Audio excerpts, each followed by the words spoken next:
Hey everyone, I just bought this camper. This was made by the Tischer company in Germany around 85.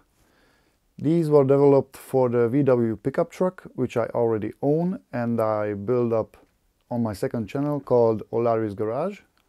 But this one came with a truck also, which I'm going to restore or refurbish on my second channel.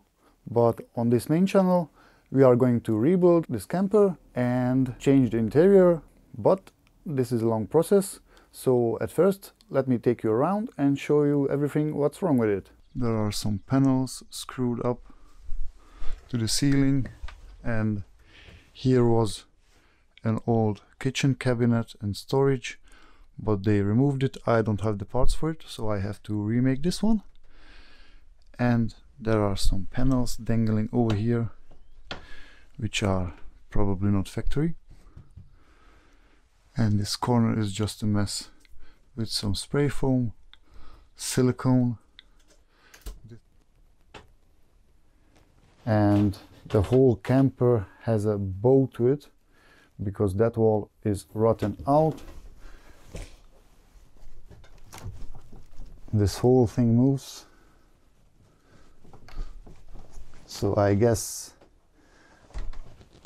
this wall needs a complete rebuild, and also this corner of the roof is pretty much gone.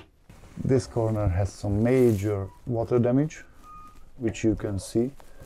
It's very soft, full of water, so that needs to be replaced.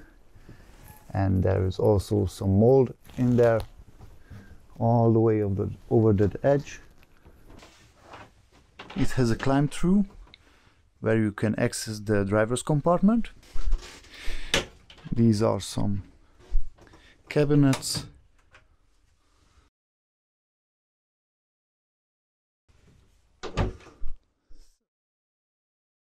As you can imagine, this is a lot of work to fix up, but this is my dream build and I want to make it new. So let's get to work then.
I sprayed all the surfaces that had some mold on it with some bleach. Now that everything is clean, I can do some research how to disassemble this whole thing, because it would be probably wise to keep all the furniture intact just to stabilize the whole structure. If some of you have information or links or something like that to a camper restoration video that explains it all, please put that in the comments below so that I can do some research how to tackle this whole thing. But that's all the time I have for this week, so hope you enjoyed. Thanks for watching and see you soon. Bye!